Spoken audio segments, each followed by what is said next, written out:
Hey there, Grumpy Old Fart here. I'm doing a Star Trek The Role-Playing Game Stories, but it may very well be advice. It's more of an explanation, I guess. At any rate, I'm titling this one Command Structure. Before I get into this, if you enjoy my content, it would really help me out if you could hit the like button, subscribe to my channel, share my content on all of your social media platforms, and post a comment or two. Remember, I welcome your comments, even if you disagree with me. And check me out over on Rumble for my political commentary and weekly current events. If you enjoy a good book, check out my author page on Amazon.com. My pen name is H.L. Anderson. You can find all of my books there, including the one shown, Outlaw Trails. This is a tabletop role-playing game. I do all kinds of videos about them on my channel. Outlaw Trails is set in the Old West, and it's designed to be so simple, even a beginning, somebody who's just getting started can pick it up and within a couple of hours be running the game. Not just playing it, but running it. Okay? It's hours of fun. You can have years of adventures in the Old West with just this one book. All you need is that and a set of dice. I'm not selling the dice, just the books. But there you go. Been playing it for years, finally got it published. There you go. Hope you get it and hope you like it. And on my author page, there's tons of other books too. So hope you find something you like. I hope you enjoy it. All right, here we go. Command structure. Oh, and you have to bear with my voice. I'm getting over a cold or something. I don't know what it is, but it's messing me up. So I'm doing my videos, but here we go. Hope you can understand me. When you create the player characters for Star Trek The Role-Playing Game, ideally, you create the command staff of a Starfleet vessel, be it a destroyer, a frigate, or a cruiser, etc. The USS Enterprise is a heavy cruiser. That's from the old TV series with Kirk and Spock. The USS Enterprise is a heavy cruiser. They are designed for a variety of missions, from military to scientific to diplomatic to scouting and exploration they're utilitarian vessels. They're used for just about everything. The crews of these ships are trained in a variety of different things because they have so many different functions and so many different jobs that they have to fulfill. I used to joke around that when creating officers for a command staff, they are taught everything for a reason, and if all you can do is your job, you're useless. If all you can do is fight, you should have gone into the infantry. They have so much out there, and you have to know so many different things, okay? The other thing that we need to discuss is the hierarchy of command on a starship. The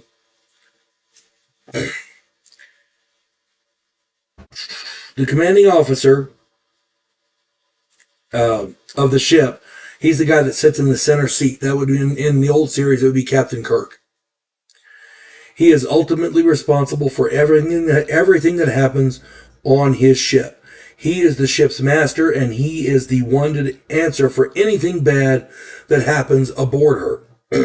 He relies on his command staff to provide necessary information and to make recommendations so that he can make the big decisions that he is ultimately responsible for. The executive officer is the number one responsible for funneling the necessary information to the commanding officer and weeding out the useless noise.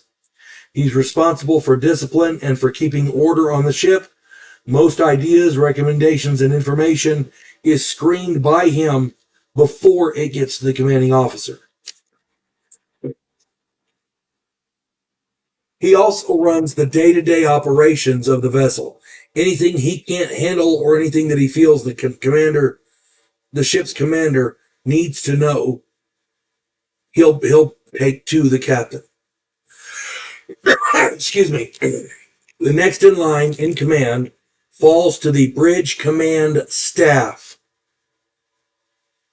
in descending order of rank. You have the senior bridge command specialist, the weapons or tactical officer, the science officer, the chief engineer, and the communications officer. That group, it goes from highest to lowest in rank. If the commanding officer is a captain, for example, then the XO should be no higher in rank than a commander. everyone in the command staff should have a rank lower than the executive officer. In this example, it would be lieutenant commander, lieutenant, lieutenant JG, or ensign. The senior bridge command specialist is the guy or girl who sits at the helm. They drive the ship. The other bridge command specialist sits at the other helm station and acts as a backup to the senior bridge command specialist. He also backs up the sensor officer, the weapons officer, and the engineering officer. He's kind of a catch-all. See what I mean about being trained to do everything? The weapons and tactical officer handles the weapons and defenses of the ship and advises the commanding officer or executive officer on tactics. He needs access to all sensor data. Very often he will run the sensors. Excuse me, the science officer analyzes sensor data to give information to the commanding officer and executive officer. This officer may also operate the sensors in conjunction with the tactical officer. The chief engineering officer is responsible for all maintenance on the ship, including the warp and impulse engines and every other system. The communications officer is responsible for all communications and those systems to and from the ship, including archives and translations. These people take over if the XO or commanding officer are unavailable. It just goes from whoever has the highest rank to the lowest in that group. So it's the commanding officer, the executive officer, and then the command staff from highest rank to lowest. The next in line are the non-command personnel, such as the ship's doctor, the counselor, the rest of the officers on the ship. If, for example, the commander, the commanding officer, the executive officer, and the rest of the bridge command staff are not available, then whoever is left is obligated to assume command of the vessel in descending order of rank. If the ship's counselor is a lieutenant and everyone else is an ensign or an enlisted rank, then the counselor is obligated to assume command. You see how that works?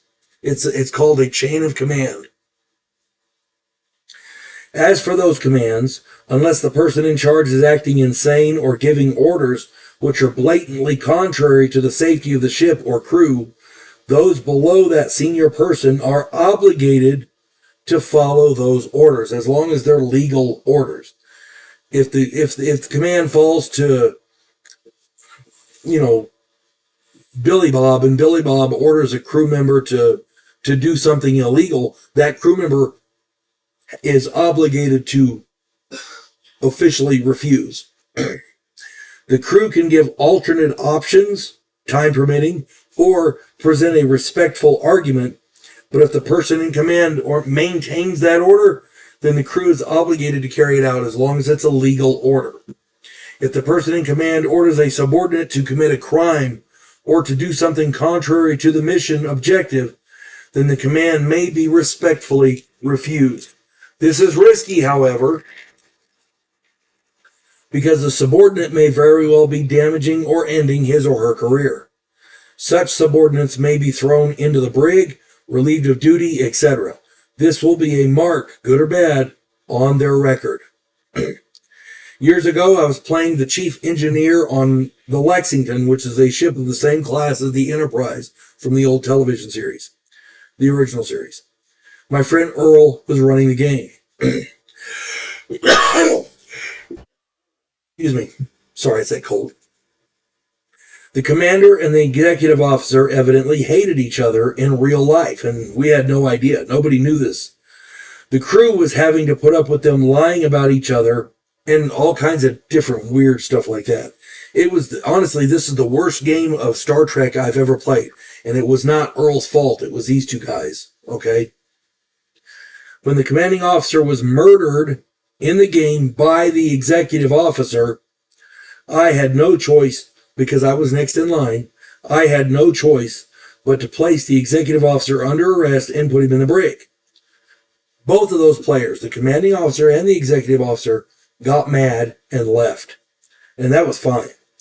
The situation was dire. We were heavily damaged. I ordered the tactical officer to take a boarding party to knock out the engines on the opposing vessel, which happened to be a Klingon D7. Ultimately, we were successful, and of course, the game was over. Those two never played again, and we were not upset about that. My character went to command school along with the tactical officer while the ship was in dry dock, and we assumed the command and executive officer positions on a destroyer, and we were better off. It wasn't the ideal situation, but it was necessary. The chain of command is an important concept that players need to be aware of and to follow. You'd be surprised how many players don't understand that when they get into Star Trek. They love watching Star Trek, but they don't get the concept why the subordinates follow the orders of the captain and the executive officer and like that. They don't get that. I guess maybe it's a military thing with me. I don't know, but it was second nature to me. I don't know. But you'd be surprised how many players don't understand that. And if you're going to run Star Trek the role-playing game, or any kind of a military game like that, the players have to be aware of that. Otherwise, it's not going to work. I hope this helps. I'm not trying to tell you how to play your games. I'm trying to make your games better. And if your players in a military situation don't understand the chain of command, it's going to create problems. So you have to explain that to them. I hope this helps. I hope this finds everybody well. You folks have a good one. God bless one and all.